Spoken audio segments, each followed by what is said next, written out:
بعضې خلک تپوس کوي چې جی په موږ باندې قرض دی د دې دپاره څه وظیفه شته وکنه او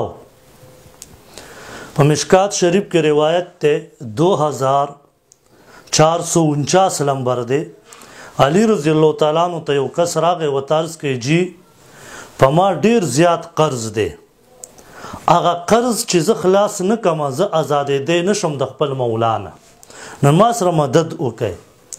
نو علی رضی الله تعالی عنہ ورته فرمایي وی مونږ ته نبي علیه الصلاة والسلام یو وظیفه ښودلې ده که هغه ته شروع کې نو که په تا باندې د غرونو عمره قرض ولې نه الله پاک به اخلاص کړي نو علی رضی الله تعالی عنہ ورته فرمایي هغه دعا دا ده اللهم اکفنی بحلالک عن حرامک واغننی بفضلک عمن سواک اللهم اکفنی بحلالک عن حرامک